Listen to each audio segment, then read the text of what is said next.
Okay, let's go through the old exam that's on Moodle. Question 1 says to place the following carbocations in order of increasing stability. So let's examine the carbocations that we have. We look at the first one. This is a primary carbocation.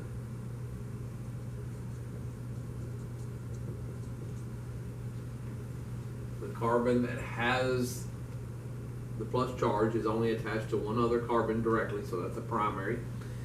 This one is a tertiary carbocation. The carbon that has the plus charge is connected directly to 3 carbons, makes it tertiary. This one is a secondary carbocation. This one is a tertiary carbocation with resonance. That plus charge, that carbocation has resonance with the double bond. You can draw a resonance structure. I'll go ahead and draw it. So it has resonance.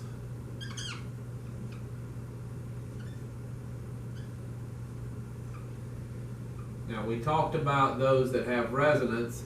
Resonance bumps you up one spot in the order. So if we look at our order, the least stable carbocation is the primary, and then the secondary, and then we have the tertiary, and the most stable would be tertiary with resonance. So again, resonance bumps you up one spot. So if you were to have a primary carbocation with resonance, it'd be about the same stability as a secondary. Of course, I wouldn't give you both on the exam at the same time if they're about the same stability. Our next question is looking at which of the following molecules are chiral.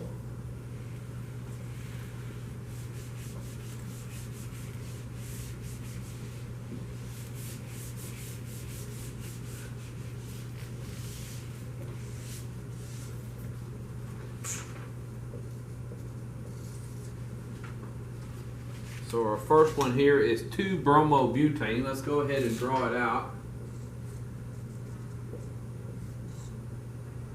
There's 2-bromobutane. The molecule, if you examine it, it has one chiral center. That carbon has 4 different things. It has a bromine, it's got a methyl group, it's got an ethyl off this side, and there's a hydrogen that's not shown. So it's got 4 different things attached. We only have the one chiral center.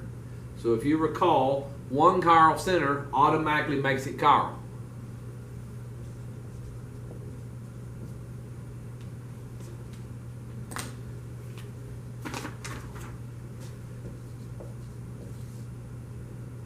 Next one is 2-methylbutane. And if you look at this molecule, there is no chiral center. There is not a carbon with 4 different things attached. This would be the closest that we get. If you look at this one though, it's got a methyl and a methyl. It's got 2 of the same thing. There is no chiral center. If there's no chiral center, it has to be a chiral.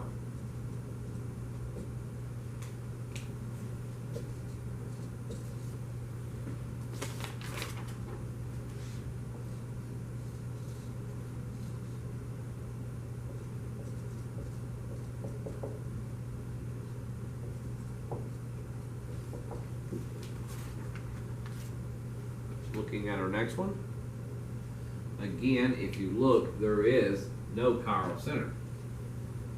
You look at this carbon, it's got a methyl, a hydrogen, and we've got CH2 and CH2. Now you have to go further to make certain that they're the same. You go further, it's another CH2, CH2. If you go further, we're back to the same carbon here. So it's the same going around this way as it is going around this way. Those are exactly the same. So there is no chiral center there. Now, same thing over here. That's not a chiral center either. It's the same around this way as it is around this way. So there's no chiral center in that molecule. It's a chiral. So if you have one chiral center, automatically it's chiral. If you have no chiral centers, automatically it's achiral. Now we did talk about if you have more than one chiral center, then you need to examine the molecule a little closely, a little bit more closely. For example, this one.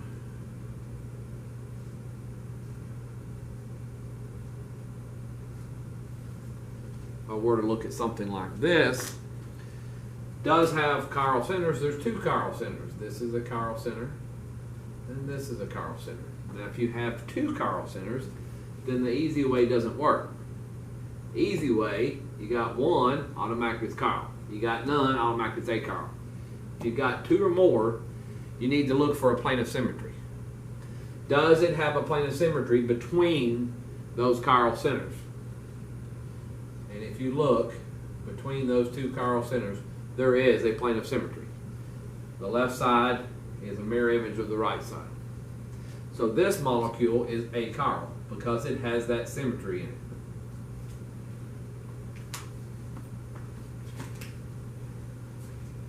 Now if we were to look at this one,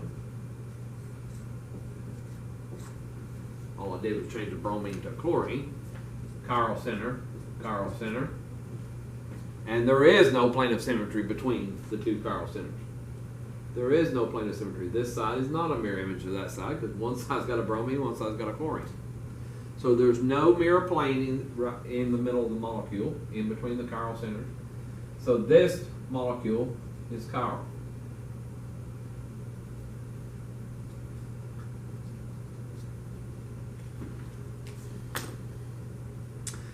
Our next question is looking at assigning R and S. By the way, I also mentioned with the chiral and achiral, I may word it differently. I may say which of the following molecules are optically active. Optically active means the same thing as chiral. So this molecule is chiral, therefore it is optically active.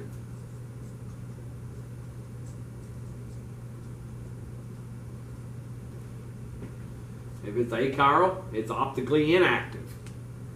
So optically active means the same thing as being chiral.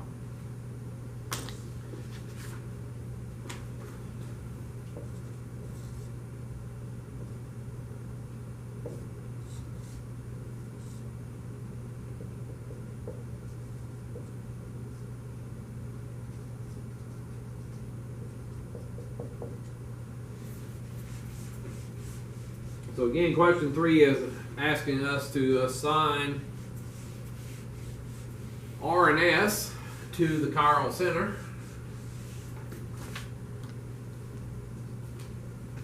Here is our chiral center.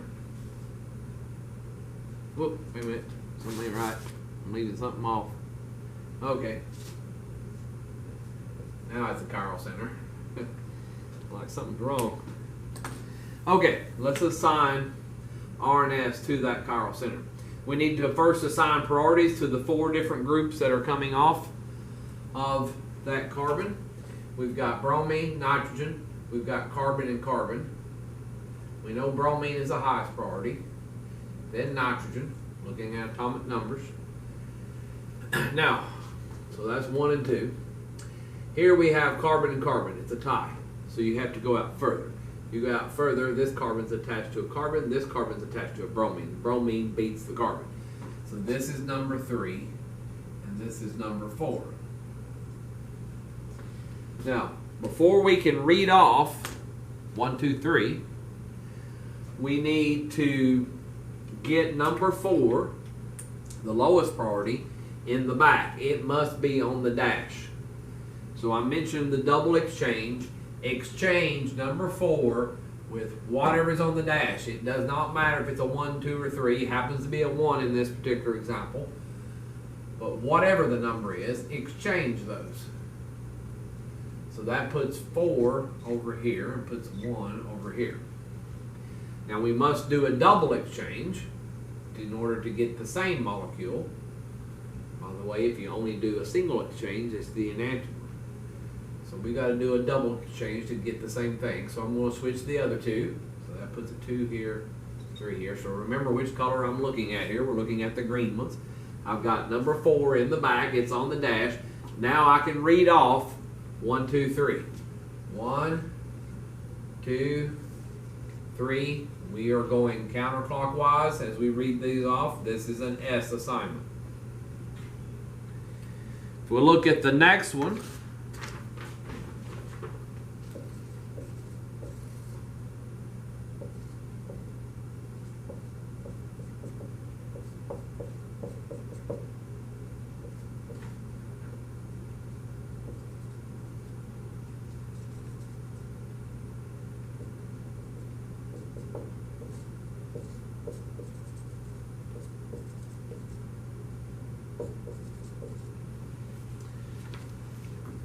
here is our chiral center with 4 different things attached. So we need to assign the priorities to the 4 different groups that we have attached. If we look, we have carbon, carbon, methyl, that's a carbon, 3-way tie, and we have a hydrogen. Well, we know hydrogen is the lowest priority, but we have a 3-way tie with the carbons. So we have to go out further. The methyl here, of course, let me just draw it out, would have hydrogens out further. So it's got only hydrogens. This carbon has got 3 more carbons attached to it, if you go out further. This one is double bonded to a carbon, and if you recall, with a double bond, we pretend, I'm going to go ahead and draw it, we pretend that that's a bond to 2 separate carbons. So we pretend the double bond is a bond to 2 separate carbons. If you have a triple bond, you pretend it's a bond to 3 separate carbons. So, examine again. 3-way tie with the carbons. You got carbon with only hydrogens, carbon that's got 3 carbons coming off it, carbon with only 2 carbons coming off of it. So, the highest priority is the one with 3 carbons coming off of it. This one is number 2, and this one's number 3. Let me just go back, put my double bond back where it was. Now, number 4 is already in the back. It's already on the dash. So I don't have to do anything. I don't have to do my double exchange. I can just read them off. 1, 2, 3. 1, 2, 3. We are going counterclockwise. This is the S assignment.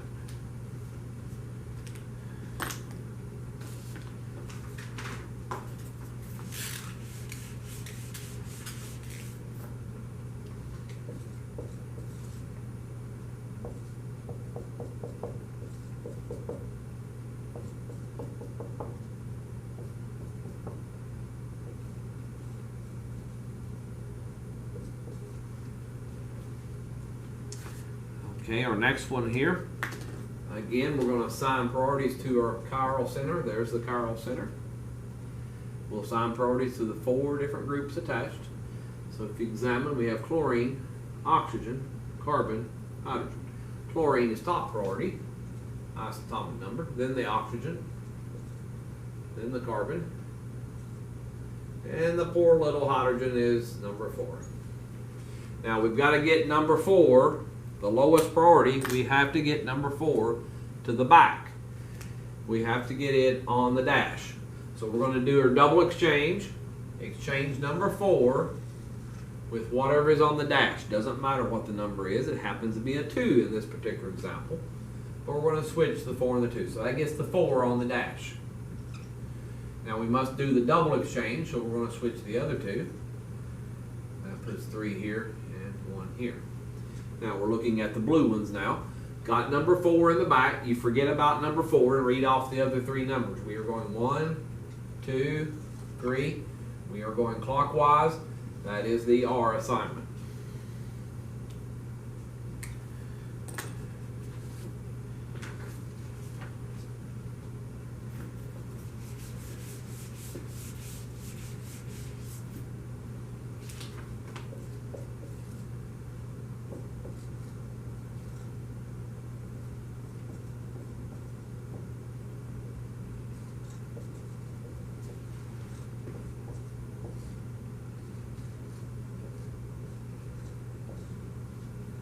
Our next one here says place an asterisk next to the chiral carbons, or our chiral centers. Let's just look at each carbon. This one here got a chlorine bromine, so we've got 2 different things, but it's a CH2, CH2, but you have to go further. Excuse me, CH2, CH2, go further. We're back to we get to the same carbon. So it's the same going around this way as it is this way. That is not a chiral center. Not a chiral carbon. We know the CH2s cannot be because they're 2 hydrogens.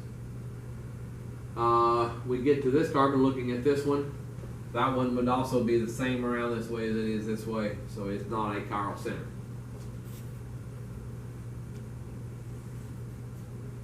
Now we get to this carbon, it's got a bromine, a hydrogen that's not shown. It's got a CH on this side and a CH on this side, but the CHs are different. This one's in a ring, this one's got a chlorine coming off of it. That is a chiral center. There's 4 different things. This one here, this carbon, got a chlorine, a hydrogen that's not shown, got a CH on this side, CH2 on this side. That is a chiral center, 4 different things attached. We get to this one, that's the CH2 group. Can't be a chiral center, it's got 2 hydrogens. Get to this one, let's take a look at this one. This one has got a hydrogen that's not shown. You have a CH2 here, CH2 here, carbon that's involved in a double bond. The CH2s are different, one's in a ring, one's outside the ring. Those are different going on and out. That is a chiral center. There is 4 different things attached to that carbon. Looking at the rest of it, this is the CH2 group, cannot be a chiral center, it's got 2 hydrogens. That one's the CH2 group, 2 hydrogens, not a chiral center. Carbons of a double bond, carbons of a triple bond cannot be chiral centers because you're double bonded to the same thing. You must have 4 different things attached. And if you're involved in a double bond or a triple bond, then you don't have 4 different things attached. So never, ever is a carbon that's in a double bond or a triple bond a chiral center. Lastly, we have the methyl group CH3. You know that can't be a chiral center. It's got 3 hydrogens on it. So we've got 3 chiral centers. So the next part says calculate the maximum number of stereoisomers that is possible. The formula is 2 to the nth power, where n is the number of chiral centers. So the maximum number of stereoisomers that we can have is 8. Doesn't mean we have 8, but that's the most we can have. That's the maximum number. You can have fewer than the maximum, but that's not what the question asks. You'd have to go through and draw them out and try to figure out if any of them are the same. But we know that 8 is the maximum number.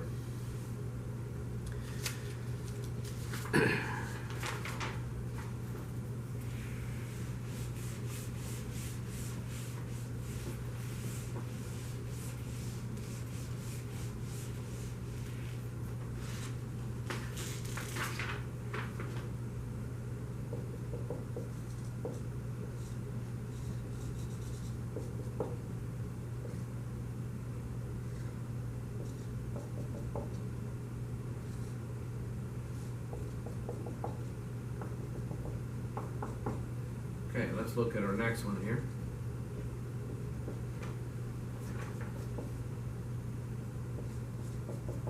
Take me just a moment to draw it out.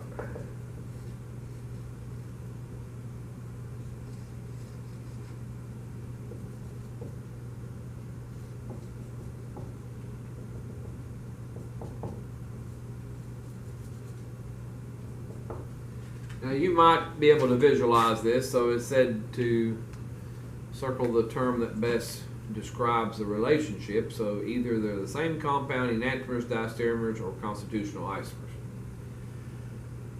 Well, if we take a look, we have the same molecular formula and we do have the same connectivity, so they are not constitutional. Constitutional would have a different connectivity. You can see this carbon's got a fluorine, a hydrogen, and a methyl, so does that one. This one's got a methyl, a bromine, and a hydrogen, so does that one. So not constitutional. Constitutional, we'd have to have different connectivity. Say the bromine down here or something. So they have the same connectivity. Probably the best way to work this, if you can't visualize these in your head, would be to assign R and S to these. If you go through and assign R and S, this one is an S. This one is an S. And over here, now, you can go through and assign priorities. Fluorine is top priority. You've got hydrogen, that's number 4. Carbon, carbon, it's a tie. You go out further. This one beats this one here because that one just has hydrogen. So this is number 2, and this one's number 3. We need number 4 in the back, so you can do your double exchange and then read them off, and you'll see that it's an S. Now, you can do the same thing on the other carbon.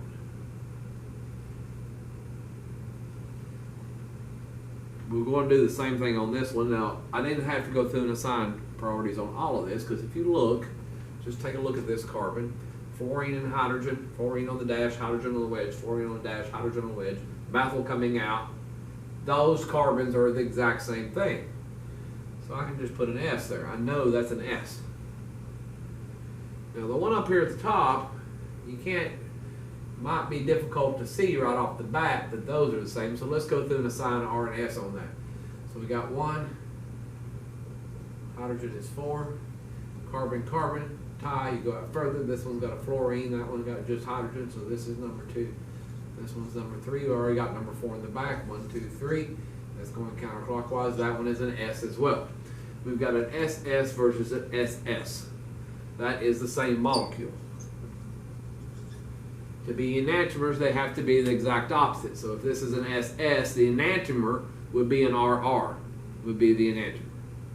Diastereomer is any other thing, any other mixture that we have. So if we have an SS, a diastereomer, one diastereomer might be an SR. That would be a diastereomer. Enantiomer has to be the exact opposite. Same compound will be the exact same thing. SS, SS. Okay, so those two were the same molecule. All that's happened between these two, if you can visualize it, is that we've just rotated around this bond. We just had rotation around the bond. We left this carbon like it was, and this carbon has rotated. We've just rotated around that bond. Rotated 180 degrees around that bond, and you have the same thing. So the hydrogen was in the front, it went to the back, bromine was in the back, it's come to the front, the methyl went straight over. So we've just rotated around that bond. You might be able to see that and then realize that they're the same molecule without having to go through the sign R and S. But nothing wrong if you have to do the R and S. Looking at our next one, we've got Fischer projections.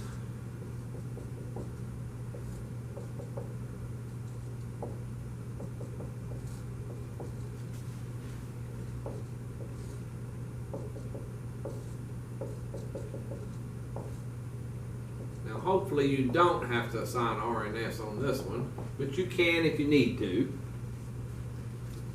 Hopefully you can see, if you just take that molecule, if you can visualize it, if I take that molecule, bromine here on top, chlorine here on the bottom, and if I take this and turn it 180 degrees, it's the exact same thing.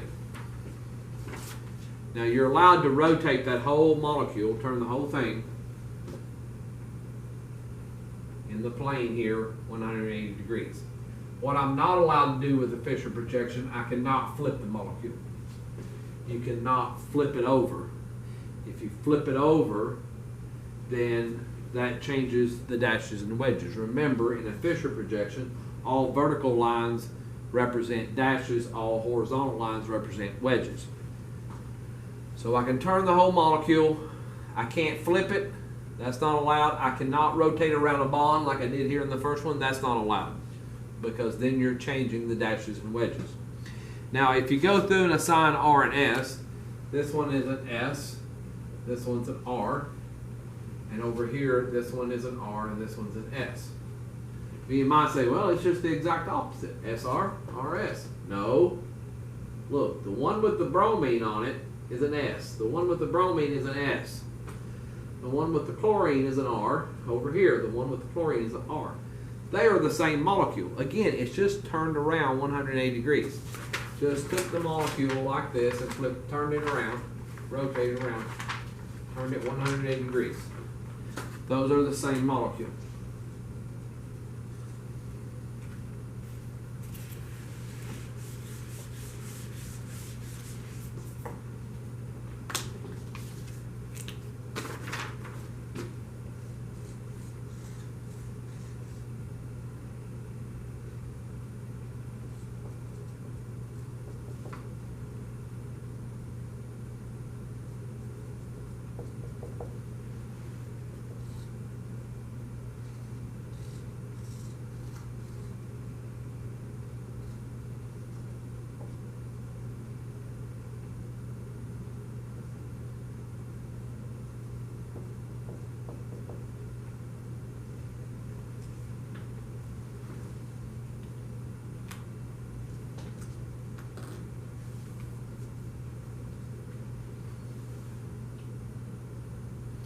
Okay, if we look at the next one,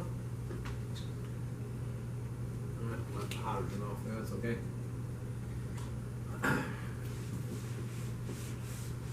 these are drawn very nicely for us. Hopefully you can see that these are mirror images of one another. These two are mirror images. They are non-superposable. If you try to get them to overlay, they will not overlay. No way I can turn it, flip it, do anything to get them overlay. These two would be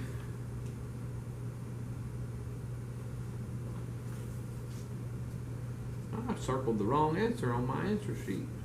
I guess I did that on your answer sheet as well. These are enantiomers.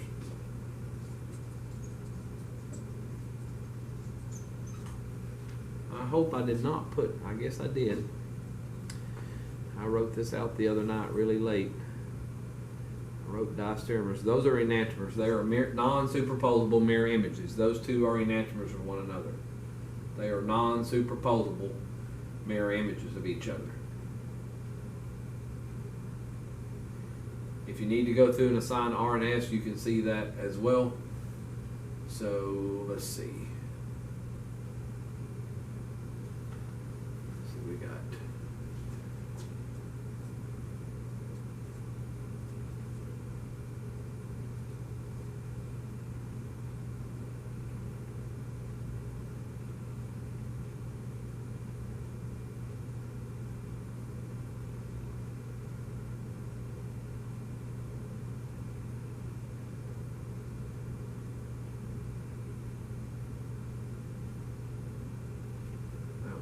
S.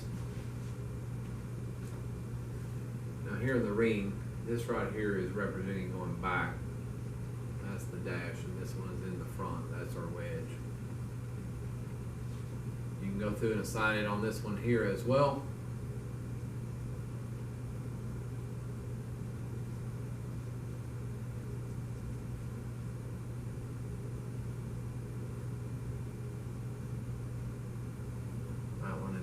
As well. This is an SS versus an RR. We go through and assign R and S. So those two are enantiomers. I apologize for the mistake there on the answer key. I had circled diastereomers. Don't know why. Okay. They should be enantiomers. Looking at our next one.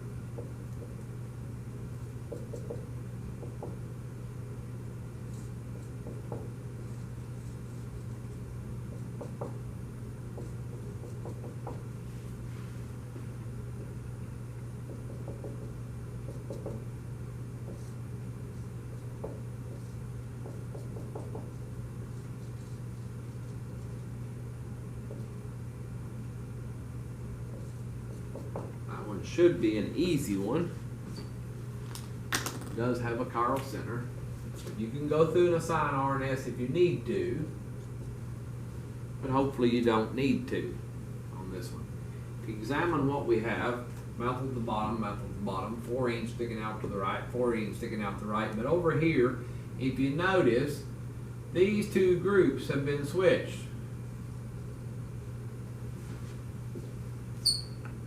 If you switch any two groups, then automatically you have the enantiomer. So if I switch these two, then that's the enantiomer.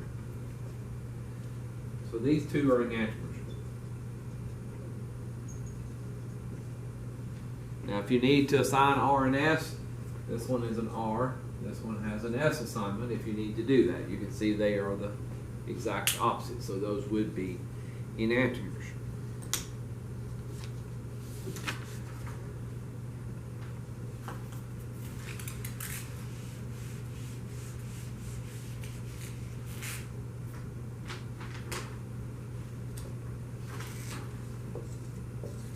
Question 6, we're looking at the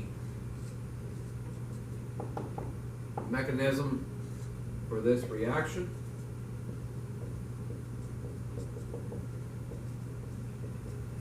So anytime we see a strong acid, look for something to protonate. What do we have that can go and get the proton off the acid? It's the lone pair on the oxygen. We're protonating the OH group, the alcohol.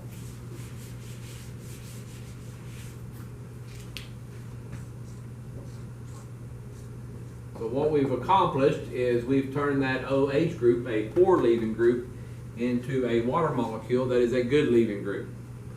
So that water molecule will leave and become neutral,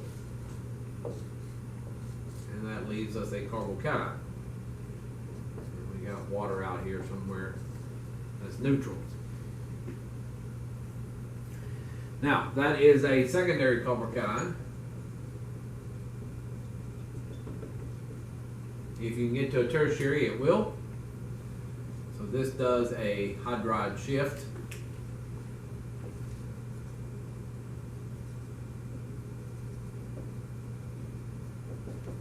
And that gives us a tertiary carbocation.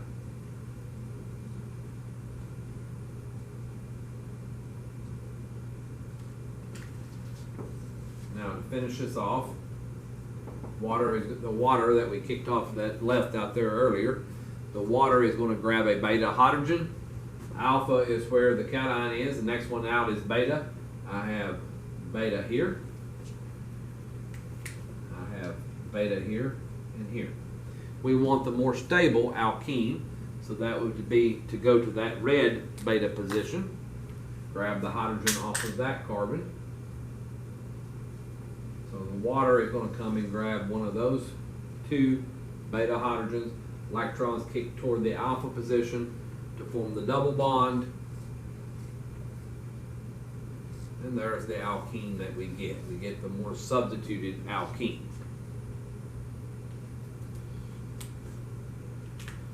Zeta's product. If you went to the blue one, that would have been the Hoffman. We want the more substituted alkene here.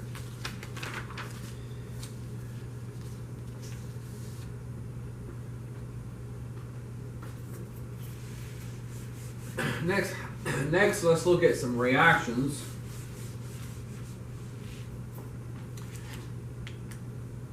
So it says to give the major product.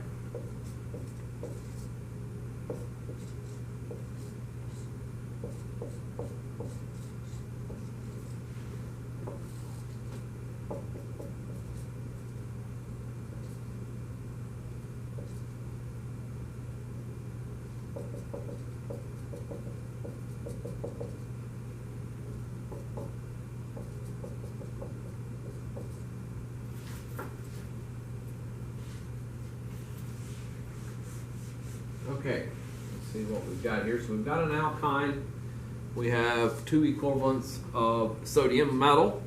Sodium metal has one electron in its outermost shell.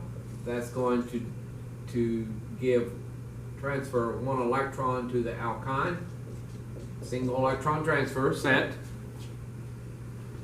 That gives us a radical anion.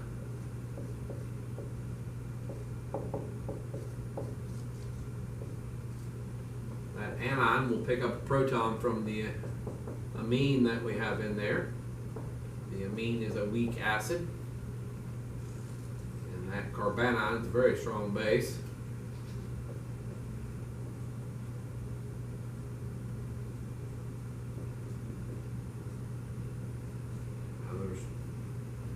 This reacts with more sodium.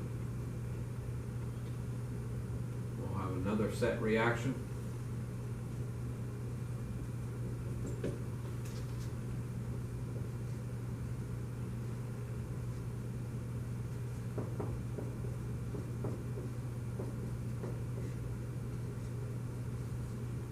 And this will pick up a proton. We'll use ammonium chloride here, a little bit stronger acid. Make certain we get protonated. Now, atoms with lone pairs can flip from either side. So part of the time it goes down here to the bottom. That will give us the more stable alkene. We want the trans alkene. So this one gives us the trans alkene and stops at the alkene. So we talked about this one this morning. We get that transalkene as our major product. This gives anti-addition of hydrogen across the triple bond.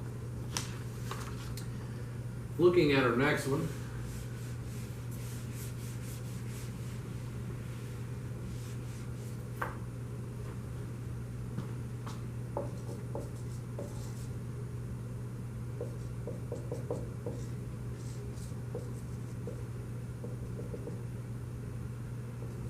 if you examine what we have, the alkyl halide that we have, this is a secondary alkyl halide.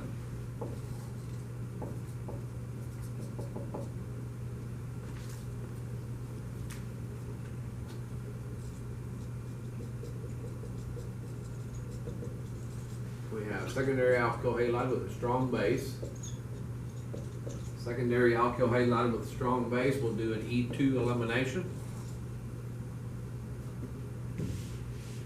Now E2, we've got stereochemistry shown here. So E2, we know that the beta hydrogen that we're pulling off and the halide that's leaving need to be anticoplanar. Now the bromine is already in the plane of the board, so I'm going to leave that one, that carbon, just like it is. And we're going to rotate around that single bond to get us anticoplanar, because right now it's not. Here's our alpha position, here's beta, the deuterium that we're pulling off. Again, deuterium reacts just like a hydrogen does, but we can tell the difference in them. It's an isotope of hydrogen. That needs to be anticoplanar to the bromine, so I need to rotate around that bond and get it anticoplanar before we eliminate. So anticoplanar, that right here is anticoplanar. You can see, let me just highlight it right there. Bromine and the deuterium are anticoplanar to one another.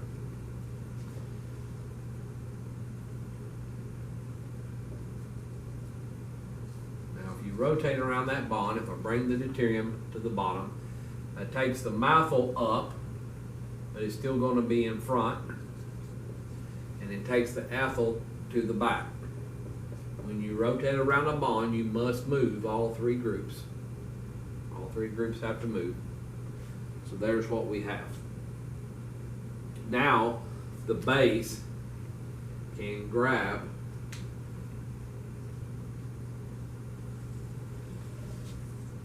the beta hydrogen, or beta deuterium in this example. Electrons kick toward the alpha position to form a double bond and kick the hydrogen off. That gives us our alkene. Alkenes are flat, so I'm going to draw it flat. The two wedge groups will be on the same side. Methyl and hydrogen have to be on the same side. They're both on a wedge. The two dash groups are on the same side. Ethyl and the phenyl are on the same side. There's the correct product with the correct stereochemistry.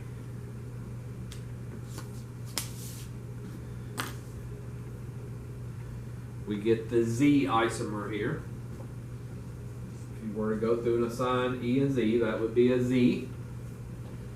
Two top priorities are on the same side. Same side, remember that? Same side. So on the first carbon, ethyl is a higher priority than the methyl. On the other one, phenyl is a higher priority than the hydrogen. Two top priority on the same side. That's the on the same side gets the Z assignment. So notice there wasn't one on this exam. I have asked it on previous exams in the past, previous years. I asked you to assign E and Z on some molecules, and I didn't see one on here like that. We had the R and the S, but there wasn't an E or Z, and we did cover that, so make certain that you know it. There's a good chance I will have that on there.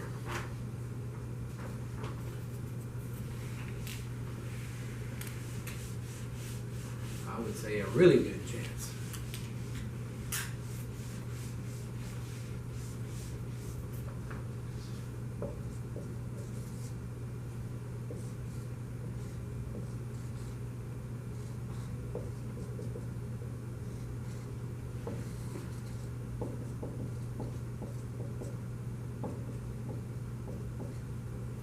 Okay, our next one here, we have a secondary alcohol reacting with some sulfuric acid and some high heat.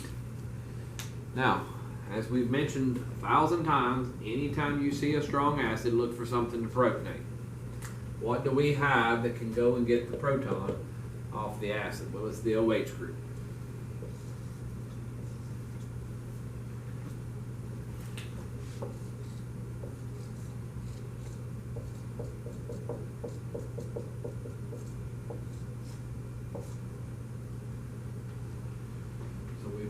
Protonated the alcohol that's turned a bad leaving group into a very good leaving group. Water leaves, has to leave off on its own. We don't have anything to kick it off. We don't have a good nucleophile around. We picked up the proton and you have HSO4 minus. This is HSO4 minus that's left. And that's a poor nucleophile because it's busy doing resonance. That negative charge is busy doing resonance. It can go into this sulfonyl or it can go into this side as well. So it's busy, got lots of resonance it can do. Poor nucleophile. Can't react as a nucleophile and do resonance at the same time. So busy doing resonance, so it's not going to react, not going to do anything. So the only option is for the water to leave off on its own.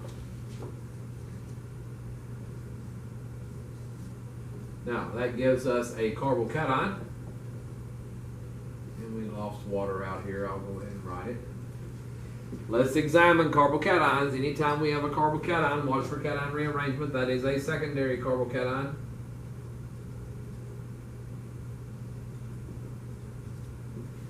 Can we get to a tertiary? If you can, it will rearrange. Must have rearranged from the beta position. Alpha is where plus charge is. Next one now is beta. Got beta here, beta here.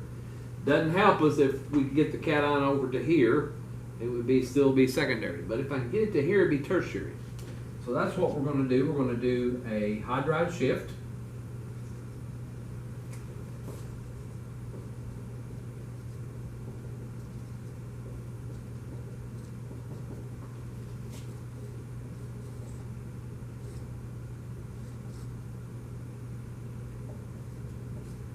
Now that gives us a tertiary carbocation. Move that hydrogen over. There was one hydrogen right there. Now there's two hydrogens right there.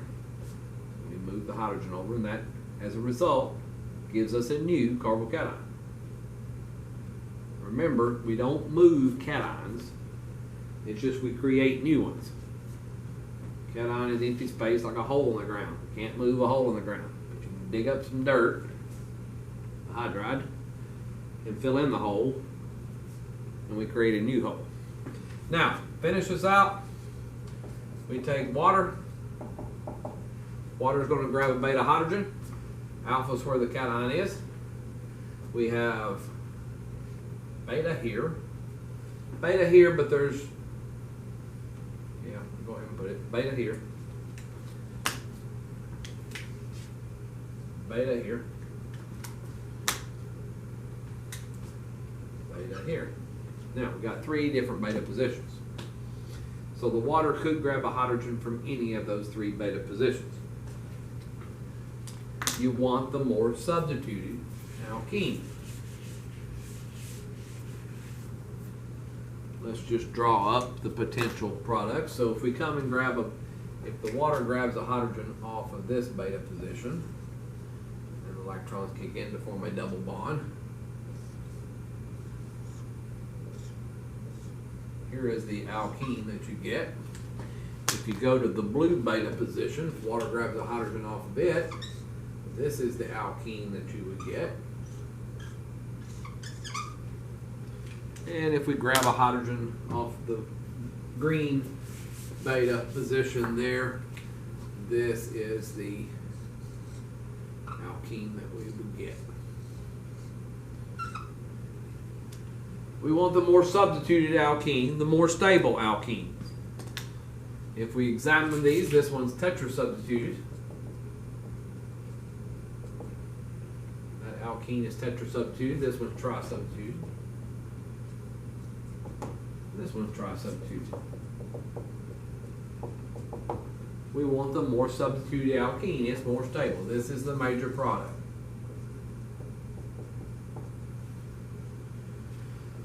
While I have them up here, both of these other two are tri-substitute. If I were to ask you, we did talk about stability of alkenes. If I were to ask you which one is more stable, since they're both tri-substituted, only when you have a tie in the substitution is the most important, but only when you have a tie in the substitution, then you're more stable in the ring than you are outside the ring. So this one's more stable than that. But this is the most stable. This will be our major product.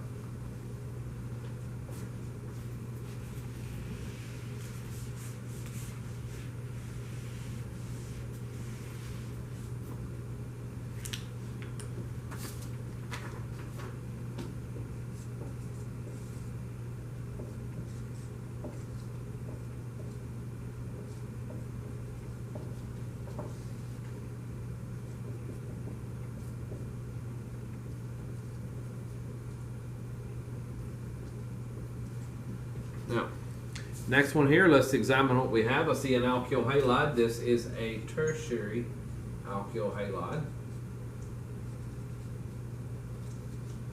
Over here, we have a base with a full negative charge on it.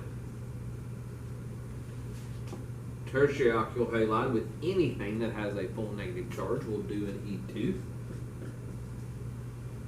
So the base there is going to grab a beta hydrogen. Alpha is where the halide is. Next one out is beta. There's symmetry in the molecule, so this beta are the same thing. Doesn't matter which one you go to. Or we have this beta position. So the base grabs the beta hydrogen. If you were to get one from the green carbon there, electrons kick in to form the double bond and kick the bromine off. This is the alkene that you get.